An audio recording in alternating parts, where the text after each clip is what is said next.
श्री शिवाय नमस्ते दोस्तों। जैसा कि दोस्तों आप सब जानते हो, कल है गुरुवार का दिन और गुरुवार के दिन पड़ रही है षष्ठी तिथि, जो कि बहुत ही खास और विशेष होती है।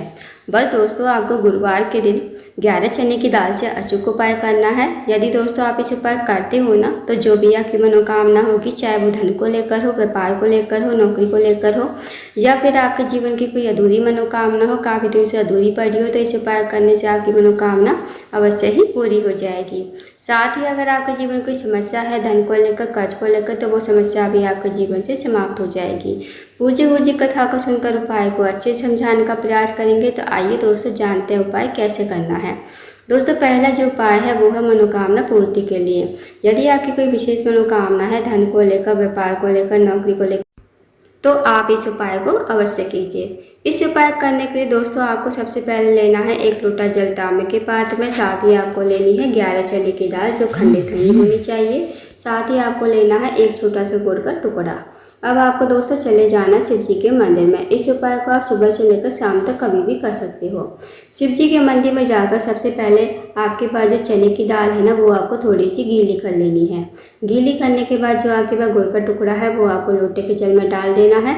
और चने की दाल आपको बृहस्पतिश्वर महादेव का स्मरण करते हुए शिवलिंग के ऊपर समर्पित कर देनी है। या तो एक एक करके चढ़ा दीजिए, नहीं तो एक साथ आप सारी समर्पित कर दीजिए। उसके बाद जो 1 लोटा जल है जिसमें आपने गुड़ का टुकड़ा डाला है, वो आपको अपने हाथ में उठाना है। भगवान से प्रार्थना करनी है कि हे महादेव, मेरी ये मनोकामना है, काफ़ी दिनों से दूरी पड़ी है, आप मेरी मनोकामना को पूर्ण करें। तो आपको अपने अकॉर्डिंग प्रार्थना कर लेनी है जैसे आपको करनी है। फिर लोटे का जल आपको शिवलिंग के ऊपर श्री शिवाय नमः कहते समर्पित कर देना है।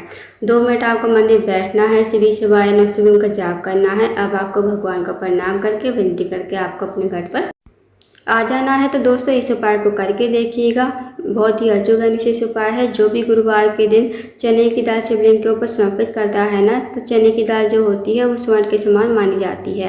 तो चने की दाल वाला उपाय आप गुरुवार के दिन अवश्य कीजिएगा। अब जानते हैं दोस्तों अगले उपाय के बारे में। दोस्तों अगला जो उपाय है, अगर आपका कोई कार्य है बहुत दिनों से अटका हुआ है, आप किसी कार्य के लिए बाहर जाते हो, उस कार्य में आपको सफलता नहीं मिल पाती है, साथ ही अगर आपकी नौकरी नहीं लग पा रही है, तो आप इस उपाय को अवश्य कीजिए। इस उपाय करने के लिए आपको लेना है 1 लोटा जल तांबे के पात्र में। साथ ही आपको लेने हैं 2 कनेर के फूल, जो पीले कलर के होते हैं। अब आपको चले जाना है दोस्तों शिव जी के मंदिर में। शिव जी के मंदिर में जाकर सबसे पहले आपको 1 लोटा जल शिवलिंग के ऊपर श्री शिवाय नमः कहते समर्पित कर देना है।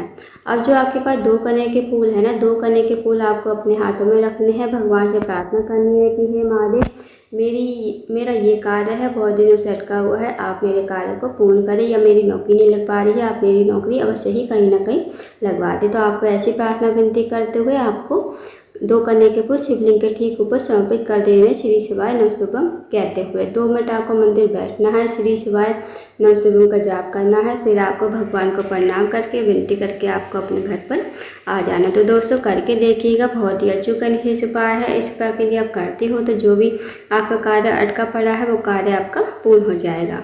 अब जानते हैं दोस्तों अगले उपाय के बारे में। दोस्तों अगला जो उपाय है वो है, अगर आपके घर में कोई व्यक्ति काफ़ी दिन से बीमार पड़ा है, उसकी जो बीमारी है दूर होने का नाम ले रही है, तो आप इस उपाय को अवश्य कीजिए।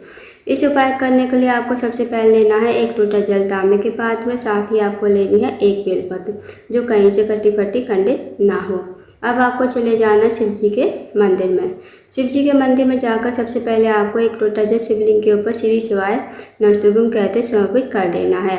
अब आपके पास जो बेलपत्र है, बेलपत्र को आपको अपने हाथ में रखना है। भगवान से प्रार्थना करनी है कि हे महादेव, मेरे घर का ये व्यक्ति है, काफ़ी दिन से बीमार पड़ा है, आप इसकी बीमारी को ठीक करें।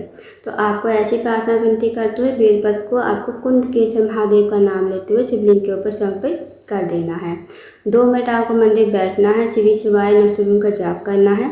और जो आपने बेलपत्र चढ़ाई थी दोस्तों शिवलिंग के ऊपर, वो आपको महादेव से विनती करते हुए औषधि के रूप में आपको अपने घर पर लेकर जानी है। इस बेलपत्र को घर पर लाकर उस रोगी व्यक्ति खिलाना है जो रोगी व्यक्ति आपके घर में काफ़ी लंबे से बीमार पड़ा है। उसको आपको कुंद केसर महादेव का नाम लेते हुए इस बेलपत्र को चबा चबा कर खाने को कहना है। यकीन माने दोस्तों, जो भी उसकी रोग बीमारी होगी ना, धीरे धीरे खत्म हो जाएगी। तो करके देखिएगा, बहुत ही अचूक एंड विशेष उपाय है। अब जानते हैं दोस्तों अगले उपाय के बारे में। दोस्तों अगला जो उपाय है वो है, अगर आपके जीवन में धन की वृद्धि नहीं है, धन की प्राप्ति नहीं है, माता लक्ष्मी का आपके घर में वास नहीं है, माता लक्ष्मी आपसे रूठी हुई है, तो इस उपाय को अवश्य कीजिए। इस उपाय करने के लिए आपको लेनी है 2 हरी इलायची, साथ ही आपको लेना है 1 लोटा जल तांबे के पात्र में और 1 चम्मच शहद आपको लेना है। अब आपको चले जाना शिव जी के मंदिर में। शिव जी के मंदिर में जाकर सबसे पहले आपको 1 लोटा जल शिवलिंग के ऊपर श्री शिवाय नमस्तुभ्यं कहते समर्पित कर देना है। अब जो आपके पास 2 हरी इलायची है ना, 2 हरी इलायची का आपको शहद वाली कटोरी में डाल देना है और आपको इस कटोरी को हाथ में उठाना है, भगवान से प्रार्थना करनी है कि हे महादेव, मेरे जीवन में धन की वृद्धि नहीं है, धन की प्राप्ति नहीं है, माता लक्ष्मी का हमारे घर में वास नहीं है, माता लक्ष्मी हमसे रूठी हुई है, आप कुछ ऐसी कृपा करें कि हमारे जीवन में धन की वृद्धि हो, धन की प्राप्ति हो और माता लक्ष्मी हमारे घर में हमेशा वास करे। तो आपको ऐसी प्रार्थना विनती करते हुए आप 2 हरी इलायची और शहद को शिवलिंग के ठीक ऊपर समर्पित कर देना है। उसके बाद 2 मिनट आपको श्री शिवाय नमस्तुभ्यं का जाप करना है। फिर आपको भगवान को प्रणाम करके विनती करके आपको अपने घर पर आ जाना। तो दोस्तों करके देखिएगा, बहुत ही अच्छे का विशेष उपाय है। तो दोस्तों ये तो कोई विशेष उपाय जो आपको गुरुवार के दिन करने हैं, इन उपाय को अवश्य कीजिएगा। अगर आपको जानकारी पसंद आई हो, वीडियो को लाइक करें, शेयर करें, चैनल को सब्सक्राइब करना ना भूलें, कमेंट बॉक्स में श्री शिवाय नमस्तुभ्यं हर हर महादेव जरूर लिखें।